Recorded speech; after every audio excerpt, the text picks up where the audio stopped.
Hi, everybody, and welcome back to Don't Praise the Machine. Today on the show, we're talking about one of our favorite subjects, identity, and the people who bend it, fake it, and reinvent it for all kinds of reasons. And of course, the coping tactics they scramble for when they finally get found out. From Rachel Dolezal to Hilaria Baldwin to that kid at high school who insisted he was actually American, we've all met someone trying on a story that wasn't really theirs. But why do people do this? What makes someone rewrite who they are, both for themselves and for everyone watching? We've collected some of the best examples of people getting spectacularly caught out faking their identity, and we're going to explore the whole phenomenon with you today. John Maloney, you faked who you are so many times, you little fakey, to be interesting. True. At high school when you wrote me in the week and said, this is a topic I want to talk about, and you threw me a couple of examples. I thought, this is very Don't Praise the Machine.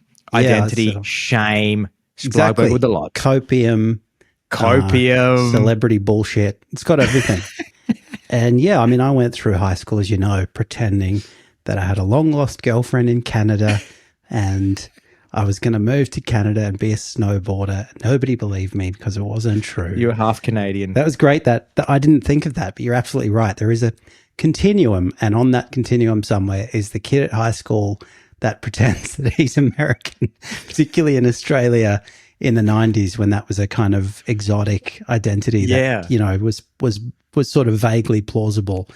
And maybe he'd been to America, kind of like Hilaria used to go on holiday in Spain, you know.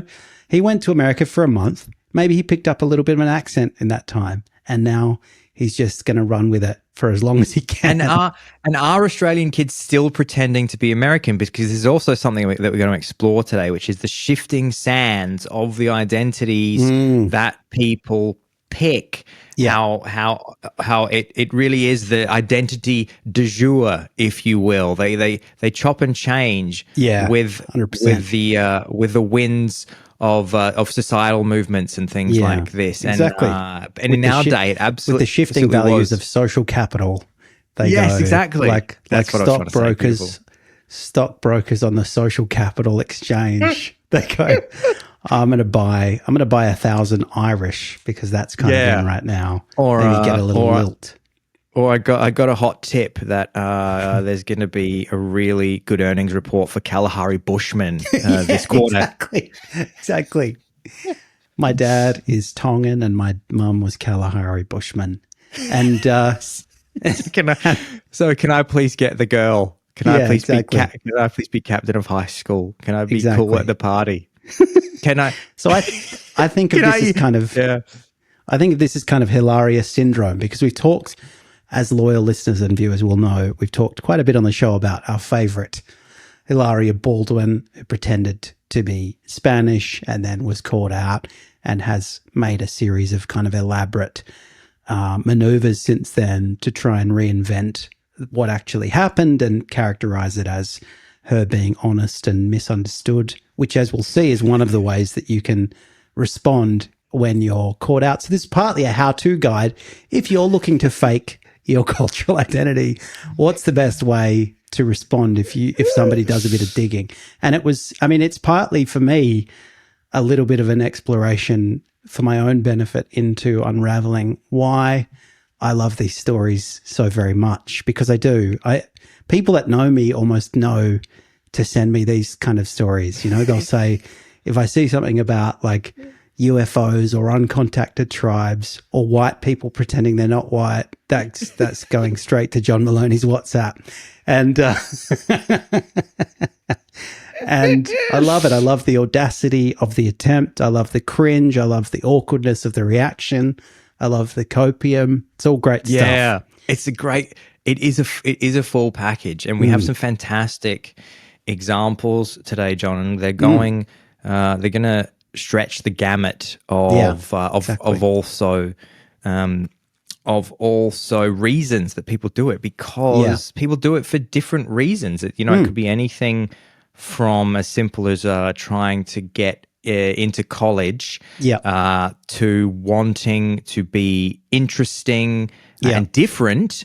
And then, of course, more classically, it was about wanting to fit in, which is which I feel like that's kind of less of a thing, it seems, now than it used to be. We seem to be living in an era where being different now has all the social capital. Yes. Whereas we'll talk about our man Tommy Wiseau. Yep. He's kind of the opposite example, where he's a what we assume is an Eastern European. You might call him an actor who landed in the United States and then sort of pretended to be American. Yeah, he kind of vaguely claims at different times to be, from New Orleans, I think, because he's seized on that as a place where you can have a slightly confusing accent and still be American. And that's such a great pick from him, that kind of Bayou Cajun thing. I could be speaking sort of a Creole English, like, pretty sure you're Polish or something, but, good effort. And part of this was inspired. I mean, I've sort of been wanting to revisit the wider phenomenon of which Hilaria is a part for some time, and thinking about examples that have come and gone over those months since I've or probably years now since we first started talking about Hilaria. But two things made me think about it more recently, so maybe I can just open the discussion with those two examples. They're quite different, but they exist on that spectrum, and also on a kind of historical spectrum. So the first one is, I was listening to a history podcast recently about the history of Disney and Walt Disney, and how he created Disney and so on. And of course, one of the early wild successes of Disney was Mary Poppins, the Disney film. And it's based on a book which most people don't even really think about anymore, because the film has massively outshone the book. But at the time, it was quite a successful book. I think Walt's kids or grandkids, probably his kids, I think at that stage, really loved it. And so he was pestering the author of this book to adapt it into a film. And this was a woman named P.L. Travers. Mm-hmm. And she was actually Australian. She was born in Queensland, which was then a colony, because it was just before Australia became a Commonwealth, a federated Commonwealth. But, only like 2 years before that. She was born in Queensland around the turn of the 20th century, and grew up there, stayed there until she was about 25, I think, and then moved to London, and then kind of pursued this career as a novelist, and achieved success writing this very kind of quintessentially English book about a sort of fanciful helper, which apparently is as often the case, was kind of a bit more dark and nuanced than the very sort of Disneyfied film that eventually came out of it. And what made it interesting was, I never knew that this person, whose name is P.L. Travers, was Australian, but B, when you look her up, she's kind of not talked about as being Australian. She's often talked about as being British, or she's talked about as being Australian British, or British Australian. And that's a kind of interesting descriptor in itself, but it reflects the fact that she obviously made a very concerted effort to position herself as a British person. As soon as she got to London, apparently she spoke with a kind of, plummy English accent, and she didn't really like having interviews about her history and her personal life. She didn't really like acknowledging her Australianness, and talked about how she kind of identified as a British person. And that's all despite the fact that, she had spent her formative life in Australia, her life up until her 20s. Yeah, and it got me thinking about, where does that line get drawn? And obviously there's no kind of clean answer to that. I mean, if I went over to New Zealand and had a baby while I was there, and then came back 2 weeks later, few people would regard that baby as a New Zealander, you might think. Yeah. But there is a point somewhere there, if the baby spends enough time in that other country, maybe picks up the way of life or the accent or the worldview or who knows what it is, where she could quite properly identify as a New Zealander or wherever she's born. A friend of mine who I was talking to this about was born in Indonesia, but again, it was just because her parents were sort of on a brief stop over there for work reasons. So she's never thought of herself as Indonesian, even though she could. I mean, legally, I guess, she probably has an Indonesian passport. And, so there's some sense in which she's Indonesian. But obviously this is one of the the tangly parts of this discussion is like, Yeah. what are the criteria that allow you to legitimately make these kinds of claims? Absolutely fabulous, as Joanna Lumley is often thrown around in sort of culture war circles, because one of her defenses of immigration is, well, I was born in India, I'm an immigrant, and people leap on that because she says that she's an immigrant because she was born in India, because of course there is the British presence in India over their time period of having a large influence in that country and a presence. Yeah, exactly. And there'd be plenty of people who were born in India who over the years since that presence would have just described themselves as British and would have assumed. Well, and we'll sort of get into this as well. This is a bit more of a thorny issue, but even if Joanna Lumley had lived in India her whole life and spoke fluent Hindi and considered herself to be very much more culturally Indian, I've never seen a white person say they're Indian. Yeah, well, that's right, and it's one of the things that I talked about with my friend was, okay, you might say that if you're from New Zealand or you're born in New Zealand, but she was born in Indonesia, and that creates a kind of layer of complexity for no obvious reason. But I mean, it's partly about the fact that we associate Indonesians with Asian ethnicity, and if you're white, then you kind of don't obviously meet that criteria. And there's lots of interesting examples of. There's a guy who kind of does the rounds on TikTok who grew up in Singapore, I think, and so he has that kind of Singlish way of speaking English, even though his parents are obviously were obviously migrants, and so he is white, and it's just kind of a jarring thing to see in the way that it's not jarring, obviously, just because of migration patterns to see a Vietnamese person speaking with an Australian accent or something. Not to and also, if anyway. you see a Vietnamese person speaking with an Australian accent, because of the way that we view like power dynamics, we don't think that they're mocking Australians in a threatening way. Whereas the reason that white kid speaking in a Singlish accent is so funny and kind of confronting is because a part of you goes like, wait, is he taking the piss out of Singaporean, out of Asian Singaporean? Is it okay people? that he's speaking this kind of Singaporeified version of English? Even though he literally can't speak any other way. Exactly. Is it still like people in the comments are like, this is not cool. It's like, that's just how he speaks. Yeah. He's not like doing it as a kind of provocative display. But anyway, that was one example, the PL Travers example. And then my friend who was involved in the Victorian state election here a few years ago, where the Labor government got elected, was talking to me the other day about this case, which is kind of an Australian version of Rachel Dolezal. And Rachel, of course, is somebody you mentioned in the introduction who we'll come back to. But this woman, her name was Lauren O'Dwyer, and she was a Labor candidate for a seat in Melbourne, seat of Richmond. So she was running for Parliament, and she identified as Aboriginal, and she said, on her campaign material, she said, "I'm a proud Yorta Yorta woman." Yorta Yorta is like a group of Aboriginal people who come from a particular part of Victoria, and she said she would kind of routinely open meetings by speaking a bit of Aboriginal language. Mm-hmm. And if I may, John, what I have not seen her. What does she look like?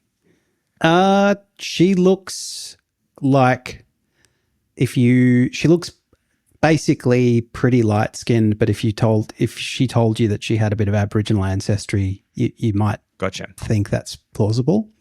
And I mean, particularly these days, there's a lot of people who do have, as we'll come to, Lauren possibly isn't one of them, but there's people who have kind of verified claims of Aboriginal ancestry and Aboriginal culture who, because of, the passage of time and intermarriage and so on, are quite light-skinned. Anyway, Lauren was running partly on the basis of this identity. That was kind of part of her campaign pitch. And it was getting close to the election. The ABC, which is one of the major networks here, one of the major news organizations, did a bit of digging and spoke to various members of her family who as you might predict, said, "Look, we don't know anything about this Aboriginal claim. We just have always thought we're white." She had specifically identified her great-grandfather as the Aboriginal connection. Okay. And great-grandfather. Okay. Some of them said, we knew this guy. Like, I mean, obviously there were people in the family who were a generation or two up who had a strong relationship with the great-grandfather, who said he never told us anything about being Aboriginal, and his parents were from parts of Victoria that are not associated with the traditional lands of the Yorta Yorta people, so there's no obvious connection there.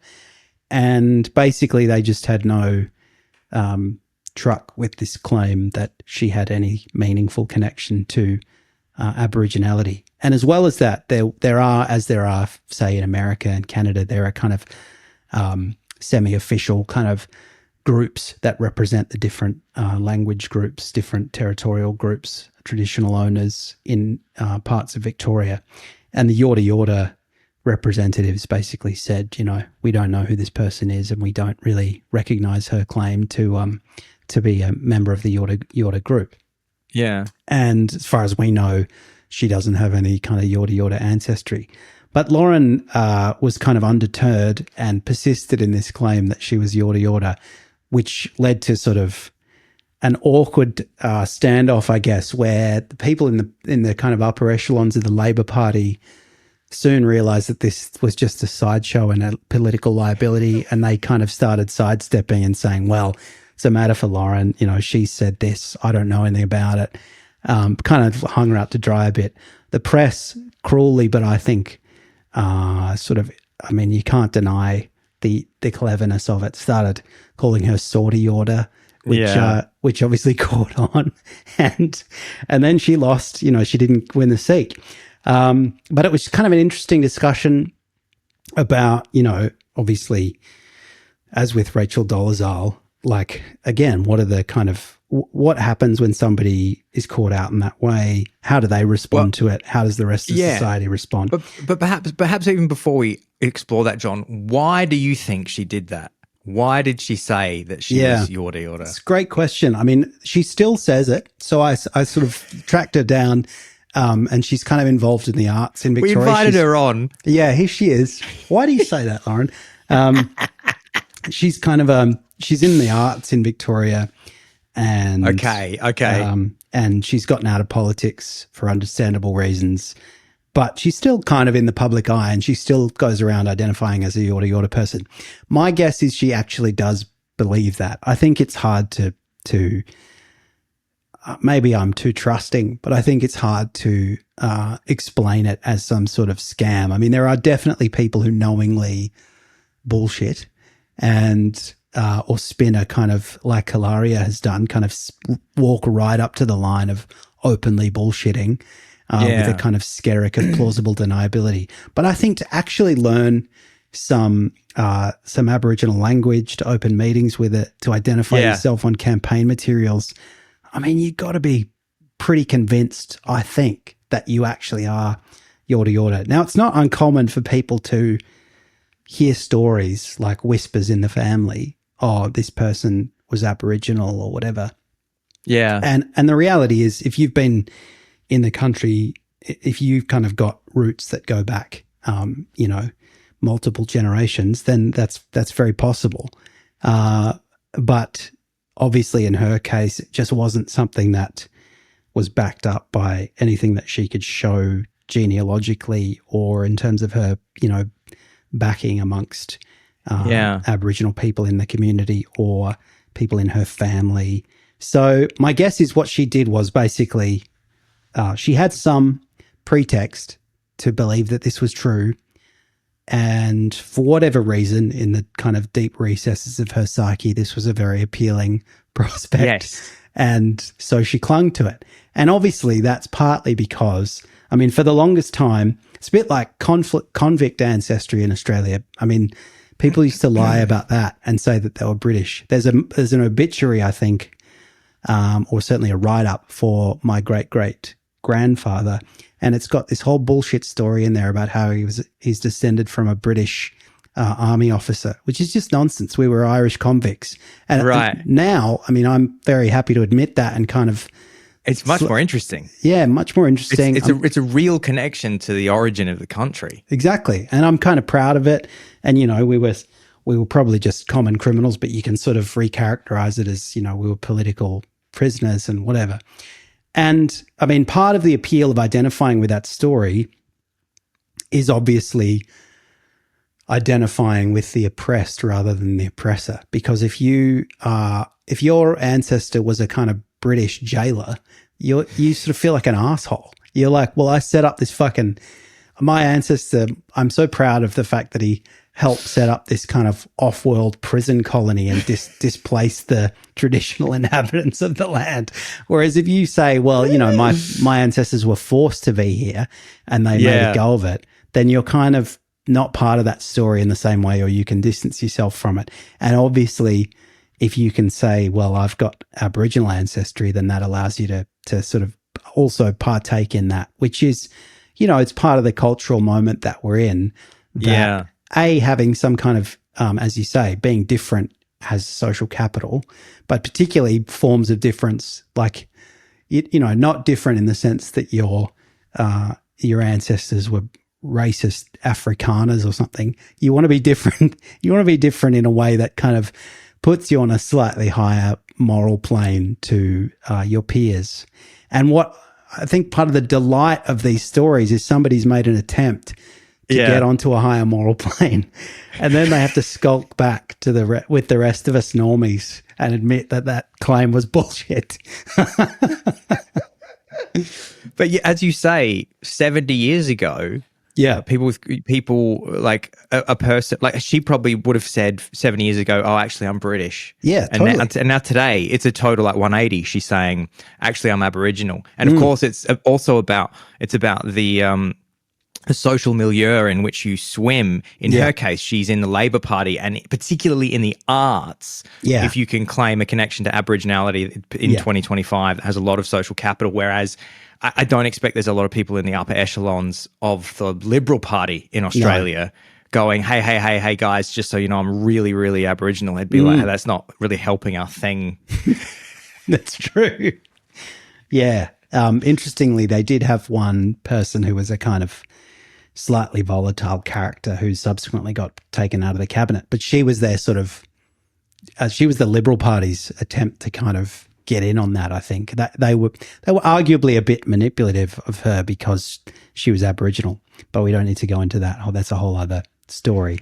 But it's an interesting conundrum. And then you get, obviously that's one part of what's going on. And then there's the kind of Rachel Dolezal, who's a fascinating character who I follow on Instagram to this day because I'm just interested in, after you get kind of rubbished and drawn through and cancelled and whatever, like, what is the afterlife for that person? Yeah. Particularly if they want to cling to that. They don't want to say, oh, I had a crack at convincing you that I wasn't white, but actually I am. She would say, no, I'm not white.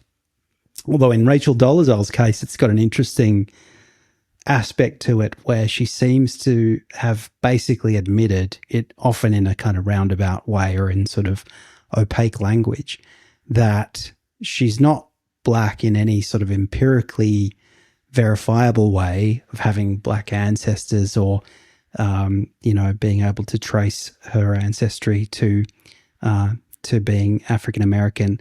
But she identifies as black, and she would say, well, being transracial is a valid identity in the same way that being transgender. Just before you go on, John, we might just say, for anyone who doesn't know, Rachel Dolezal is a white woman who held. Did she hold public office, or she was in an organization in the United States? She was like head of some sort of black organization.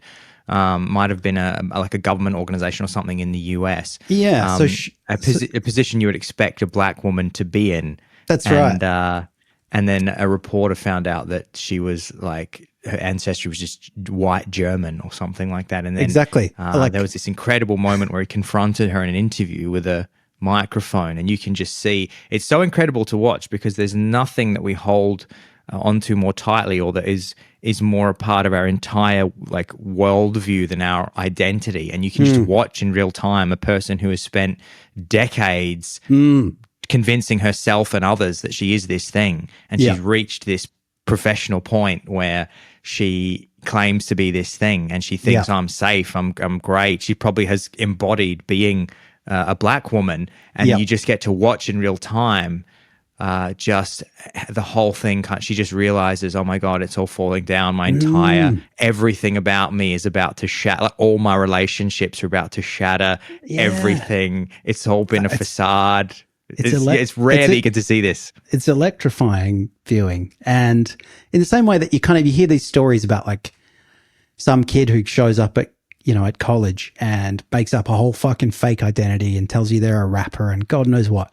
And then it all comes crashing down. And people love those stories. And in the same way, I guess I loved hearing about Rachel Dolezal. So what did she end up saying, John? What was her kind of, once she got caught? She was kind of, as I understand it, she basically went to a particular, like one of America's kind of historically black colleges and started teaching there. And they must have made this discovery that she wasn't black. And so one way or another, probably in combination with performance issues, that led to her leaving that college after some sort of acrimonious legal disputation. Anyway, she moved on from that, went somewhere else, and basically tried this on again. And over time, got more and more committed to it, to the point where she was, using makeup that was darkening her skin. She would wear tan makeup and stuff. And she's wearing tan makeup. Have her hair in braids and stuff. She was like perming her hair and putting it in braids so that she looked like, which also just adds to the whole thing. I know, it adds to the kind of sort of real skin crawliness of it. And she ended up being the head of, I think in Spokane or somewhere, she was like the head of the local chapter of the NAACP, the National Association for the Advancement of Colored People, which is a historically powerful organization, by and for black people, obviously. And so it wasn't like this was incidental. This was like a pivotal part of how she presented herself and her professional reputation and her identity. She was an academic, I think, and was kind of, running classes about African-American or black culture. She made a claim at one stage to have been racially abused, although subsequently that's kind of been proven to be a bit of a Jussie Smollett, just Juicy Smollett incident. And then she had these kind of stories about where she came from and how she had a stepfather who I think was white, who had sort of abused her and because she was black and taught her to kind of hate herself. And, the same thing. They tracked down her relatives, and her mother was like, she never had a stepfather. She had this, she talked about, living in a teepee for several years. And her mum was like, well, her dad, who was kind of a hippie, lived in a teepee for a bit before she was born. And she said she lived in South Africa, and her mum was like, no, we lived in South America briefly. So she kind of had sort of fudged or outright fabricated lots of stuff about her history. And it makes you think, I mean, obviously there's a lot of, I'm sure that, a psychologist could have a field day about why all this happened. But yeah, when she was found out in that wonderful expose and what followed from it, there was this kind of discussion I saw this interesting article in essence.com, which was a conversation about whether or not being transracial was something that should be given the time of day. And, obviously the kind of broad consensus was no. But it's interesting to think about why that was and why people, there were some people who said, look, if she's, if you've grown up around black people your whole life and you've got legitimate, well, I don't know, say you're a white person, you're adopted by a black family, you grow up around African-American culture, and that's Eminem. That's just, yeah, exactly. Then, yeah, you are legitimately immersed in that culture. You're not just putting it on. Whereas Iggy Azalea, who grew up in rural Queensland and then goes and sort of loosely pretends that she's black, less cool. But yeah, so there were some people who said, look, identity is something that's fluid, and if you want to be transracial, that's the thing. But obviously there were more people who were saying, no, this is something that, black people can't choose not to be black people. And she's being dishonest. She's choosing it. She's kind of having a go at this social capital that she's not entitled to. But obviously, there's kind of parallels, and I don't want to completely open Pandora's box here, but there's parallels with people. I mean, this is what J.K. Rowling says, more or less. Yeah. She says, women have to deal with being women, and trans women don't, in a way that means that, because of the historical struggles of women, etc., that it's not a legitimate way to identify. Now, I'm not expressing a view on that debate. I'm simply saying it's an interesting chestnut because, something that might make sense in one context doesn't seem to have currency in another. Yeah. And it's interesting to think about why that is. Are we just being pragmatic? Because obviously, scientifically, race isn't really a thing. Yes, exactly. People have different skin colors and they've got different genetic characteristics in different parts of the world, but it doesn't really align with our kind of folk understanding of race. There's that famous thing about somebody from North Africa and somebody from the southern tip of Africa who could both be dark-skinned, will be more genetically different from each other than either of them will be from, say, somebody from Southern Europe or something. And so clearly it doesn't align in the way that we think it does, to the point where scientists have largely said race is a social construct. It's not an empirical thing. And so it's interesting what we tolerate in terms of people's capacity to adopt that social construct and when they're allowed to do it and when they're not. It's a wild can of worms. It's obviously just when you really sit down and look at it, it's a cultural thing. It's about what the culture has decided is acceptable and what the culture has decided is not acceptable. And if anybody that's been on social media for 3 minutes, it's the classic gotcha, is the street interview where somebody goes up to somebody and says to a black person, a white person says to a black person, hey, can I just choose my race? And the person goes, what do you mean? And they go, what if I want to be black? Can I just be black, please? I think I'm black. Can you call me black? And I can be part of the black community. And I'm black like you're black. Yeah. And the person is just so offended. And it's just like, that's the most horrible, disgusting thing. You're a terrible person. If you ever said anything else that was similar to that, I would think you're a terrible, terrible person. And then, of course, they say, okay, great. What if I tell you that I want to be a man? And of course, they've typically approached quite a liberal black person. They'll typically be at like a pride parade or something like that. Yeah. And then they will say, and then the person is like, well, no, obviously you can't. Oh, yes, obviously you can, if you're a woman, you can choose to be. And the person says, well, what's the difference? And, and then the person is all tied in knots, and they don't realize that this is a sort of cultural thing. It's like we've decided that one thing is fine and one thing isn't, and those sands are always shifting, and that's why we have Don't Praise a Machine. It's the podcast about shifting sands. It's the survivors. Sometimes we call it a survivor's guide to the end of the world, and it's these are confusing times to the cultural apocalypse, and we're to the cultural apocalypse, and we're here to try and guide you through as the asteroids of cultural apocalypse streak across the sky. And one of the ways you can respond, albeit not entirely successful, is to say, yes, I'm not black in the way that you think of being black, but I'm going to still say I am black, which is what Rachel Dolezal says. Kind of black. And then obviously the kind of O'Dwyer response is to say, well, I don't care what my relatives say, I'm black or I'm not white. And whereas Hilaria is hitting the middle point and saying, you misunderstood me. I never said I wasn't white. And they say, well, you kind of did. Absolutely did. You absolutely did everything in your power to make people think that you were Spanish when you weren't. And in fact, you had developed clever tips, like you'd been media trained to not answer directly questions that people asked you. 100%. Like when somebody on the cooking show asked her if she, like which part of Spain she was from or something, and she responded, "My parents live in Spain." Yeah, exactly.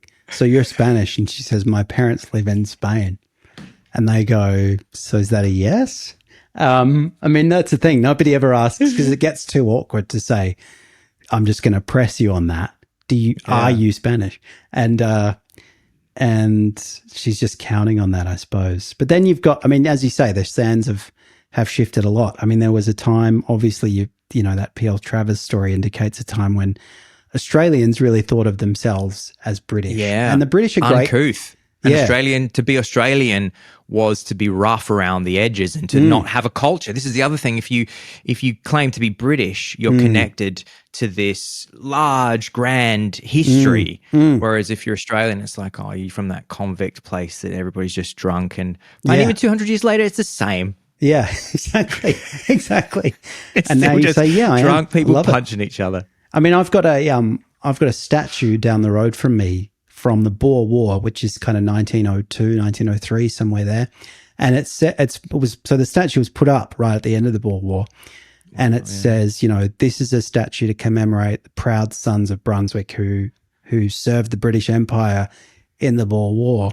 Yeah. Which was obviously like a big point of pride for that time in Australian history, because we'd only been a Commonwealth country for a year or two at that stage. And also we were, you know, still very much tied right up until the 80s. Our courts were sort of tied to the British judicial system and all sorts of stuff. So still very much part of that system. And there's a whole generation of Australians who are still kicking around, who talk with sort of fake British accents, basically, that are kind of completely, it's just kind of a manufactured indicator of class, basically, that you sort of talk with plums in your mouth, even though. And that's the other thing, isn't it? Is that that was a time when people aspired to be toffee. There was, you know, that they wanted to elevate themselves to a certain echelon of society. Yeah. Whereas nowadays, it's much more common. Like people sort of people really are not. If anything, trying to avoid being seen as being part of the upper echelons of society, and there's more social capital in being part of a kind of underclass or something like that. And I mean, and I think we kind of grew up at a time when you just started seeing, I would say probably like the late to 80s, early 90s is when African-American culture started to become extremely dominant and cool, particularly through like hip hop and NBA basketball and these things where African-Americans were the best at these things. And you started to see like white kids desperately wanting to be black. And if you had any connection to being black, you would really lean into it and say, actually, hey, I'm part black, because being black was cool. And that's even more so the case these days is that, you know, particularly like you can see a lot of people who want to get into hip hop, and if you can lay any type of claim whatsoever to being black, then it helps I mean, not only does it help your sort of credibility in your story, it actually helps the language that you can use in the hip hop songs. Now, I'm even thinking about the fact that early in his career, Australian hip hop child sensation, the Kid Laroi, part of his whole story was that he had Aboriginal ancestry, which I think really helped him sort of start his career in Australia. But kind of by the time he started to explode in the US, I think they'd kind of jettisoned that part of his story because it didn't really speak to the US audience as much in the same way. They didn't really care. They were just like, oh, he's famous in Australia now and he's big, so we'll just accept him. But I don't see him talking about it at all as much in the same way that I did when I started to first take an interest in his career. Yeah, because I think the name, the Kid Laroi, is a kind of a reference to a particular, maybe New South Wales-based Aboriginal group.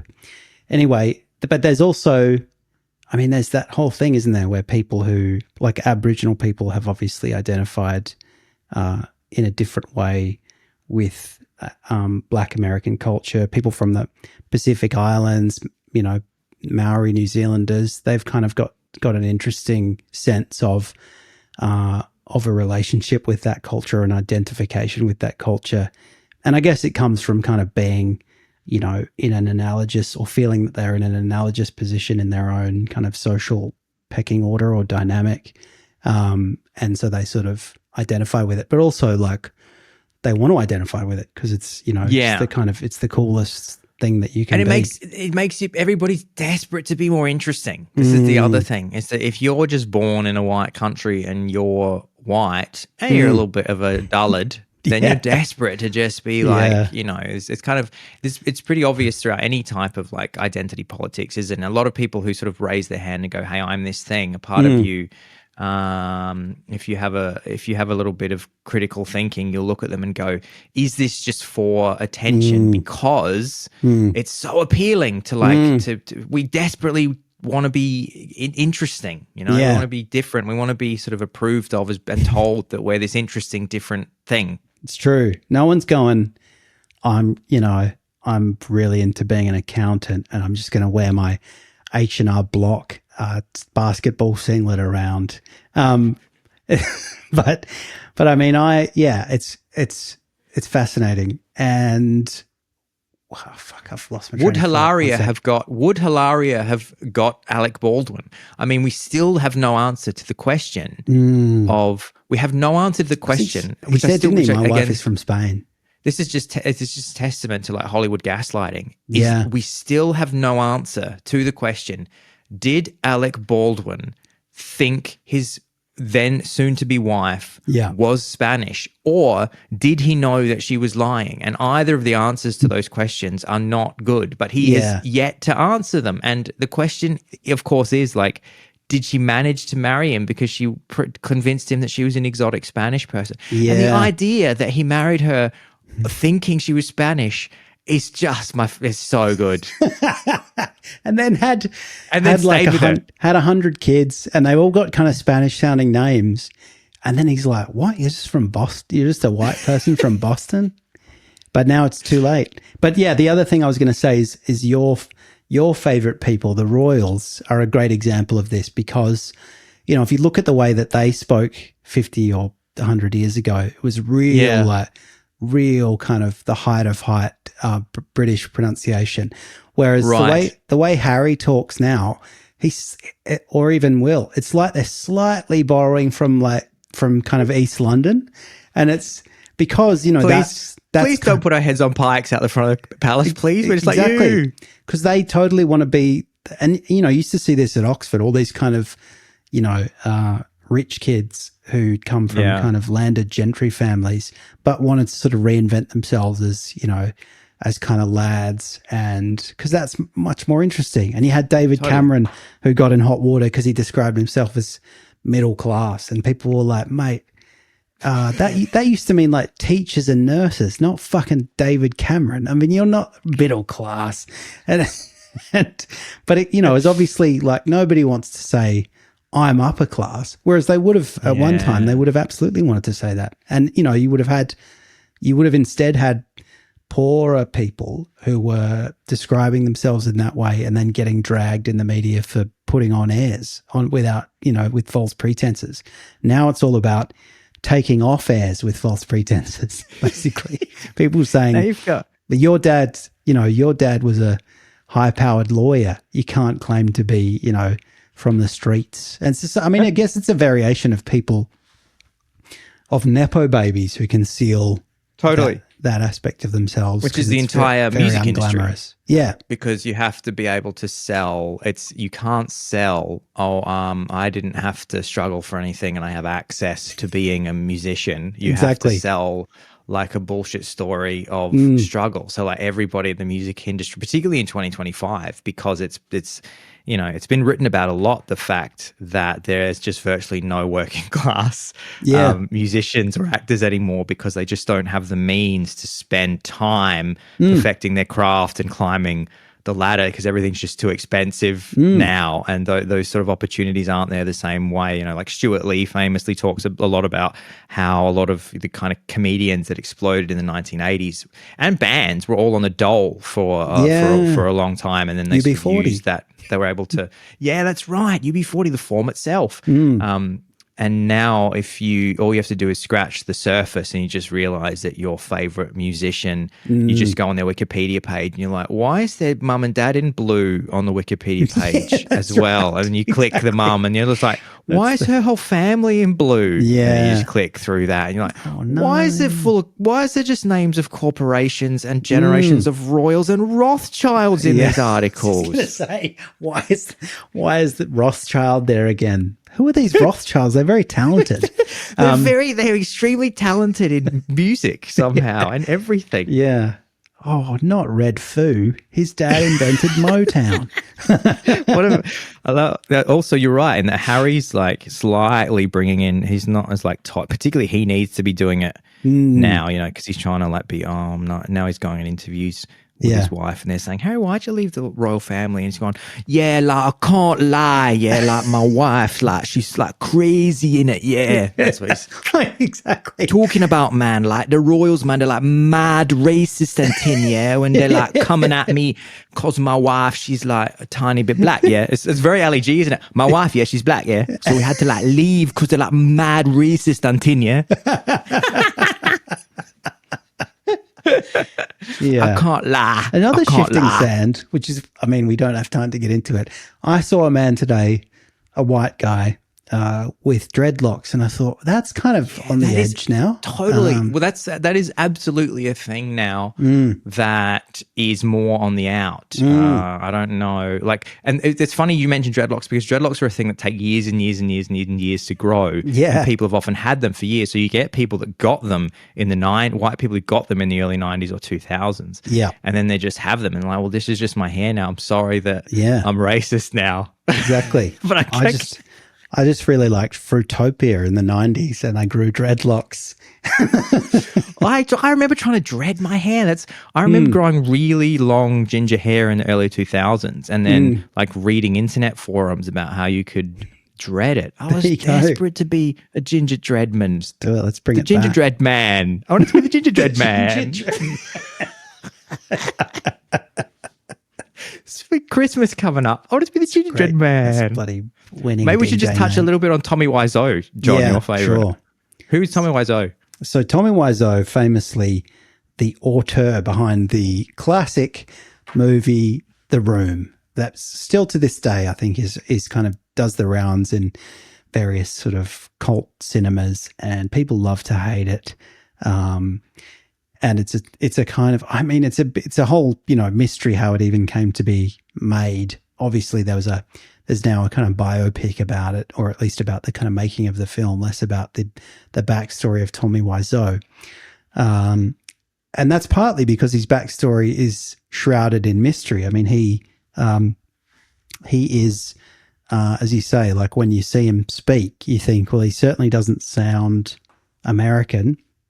He sounds very much like he's got an imperfect grasp of English, and like he might be from somewhere in Eastern Europe. And yet he kind of claims to be from America, having grown up, I think, as I said earlier, in New Orleans. And so nobody's really gotten to the bottom of that. But I guess that's the thing. He's obviously got a very strange... he's just very, very strange man. He's got a strange kind of conception of himself, maybe had ideas that he would become a kind of famous American film director and thought, well, this is going to play better if I say that I am American. And it just kind of added to his strangeness and mystique because, and also if you watch The Room, he's got this kind of weirdly... It's like somebody who heard a few things about American culture, maybe sort of muffled through a wall or something. And has kind of, so there's a scene where people are like playing football and It's all it's like a real But kind on of a rooftop, throwing on an a American rooftop. football around, having a conversation. Yeah, it's like early AI trying to do Americana and just fucking it up. And and so not only does he kind of make this totally implausible claim to be American, but he sort of depicts that in his movies. And I guess his approach, similar to some of the others that we've covered, is just to persist in saying, I don't want to talk about that. Or when he does talk about it, just to say, no, I'm American. And that's all I'm going to say about it. And, I've spent some time in Europe or something like that. He'll try and explain away the fact that he has a European accent. Yeah, because in Hollywood, you wouldn't want to be Eastern European particularly if you sound a little bit Eastern European. I mean, that's the thing, isn't it? He's like, well, fuck, I have an Eastern European accent, so I have to at least say that I'm American because if I have a slightly Eastern European accent and I tell people that I'm Eastern European, they won't cast me in their movies. Yeah, exactly. So maybe I could just gaslight them by going, no, everybody is going to think, don't worry, I very, very American. I tell you this. You put me in film. You put me in film. I love apple pie. I love apple pie. And I love play football. John, I think we've got through everyone, guys. If you want to tell us about somebody, I mean, particularly, there's so many people. There's so many people. Maybe we should identify ourselves, John. John is a dangerously white heterosexual Australian man. Yeah. With your cultural heritage it's basically all Irish, yeah? It's all Irish on my dad's side. Mostly Irish on my dad's side. I got one Swiss Italian ancestor who I'm very proud of. Went to his hometown when I was in Europe. Why do you lean into that? Yeah. Well, what would you do? It's funny. We went. I was actually gonna thinking about whether I should talk about this. We went to a Swiss Italian festival in country Victoria because my ancestor migrated to this place called Daylesford, which is a nice country town, a couple of hours from Melbourne. And so did a lot of people around the same time. They left Ticino in the Italian-speaking part of Switzerland because it was going through various kind of tumultuous political and economic events. And a lot of them were kind of coaxed into coming to Australia by people who made money out of that by saying, there's a gold rush, you're gonna be rich as shit, you'll be able to come back and whatever. And a lot of them just ended up staying in Victoria. So now you go there, and all the local pub is named after a town in Ticino, and it was amazing because I thought I was confused enough about what actual Swiss Italians thought they were, because they speak Italian but they're Swiss, and their identity is already this kind of melting pot. And then you go, now we're just going to relocate you to country Victoria, and they're still like, oh, we're really proud of being Swiss Italian. And there were all these guys there who were like convening the Swiss Italian festival, and I was like, man, what does that even mean to you? It's been through so many filters by that point that it's kind of a strange thing. I was in Swiss Italy. I was in Swiss Italy literally 5 days ago in the lakeside town of Lugano, and with my friend Mustafa, who I was visiting in Switzerland last weekend. He was saying to me, because I was saying, this is so weird. They're like Swiss, but they're Italian. And he's like, they're a bunch of Italian people that just looked across the border and was like, oh, we'd much, instead of being like kind of working classy farm folk, we'd rather be like insanely wealthy and have dope ass watches. Exactly. And so we're just going to combine these two cultures. So that you could lean into that, John. What would you have to do? What would you have to do when you meet people, when you turn up at parties? How could you communicate? How could you transmit that you're Swiss Italian and not just boring? Yeah, they'd say, "Oh, John, you're Anglo," and I'd say, "No, I'm not. I'm Tichinese." And my ancestor. Hey guys, could you put the TV on, because the Formula One race is on this weekend, and I'm just fucking mad into Formula One. Would anyone like some pasta alla Milanese? And they'd say, "Are you Italian?" I'd say, "Not quite." You're close. I'm just going to correct you there, and let me tell you why I know that. Now, me, John, I am Australian, Irish with a bit of French. Now, in writing, I am German. Of course, yeah. And we didn't really get into this, but I mean, I don't feel particularly culturally German. Yeah. And yet I have a German citizenship. Of course. And, I'm always endeavoring to feel more culturally German. And if you had if you stayed in Berlin and you had a child, would you say to them, you must never forget that you're Australian? It doesn't matter how long. That's a great question. Well, my uncle moved from Australia to Norway, married a Norwegian woman. His children are Norwegian, and I'm seeing them at Christmas, so I can ask them. But I feel like they would not feel. They spent a lot of time in Australia, and my cousins, and they. There's no other country other than Norway that they would have any type of connection to. But I don't imagine.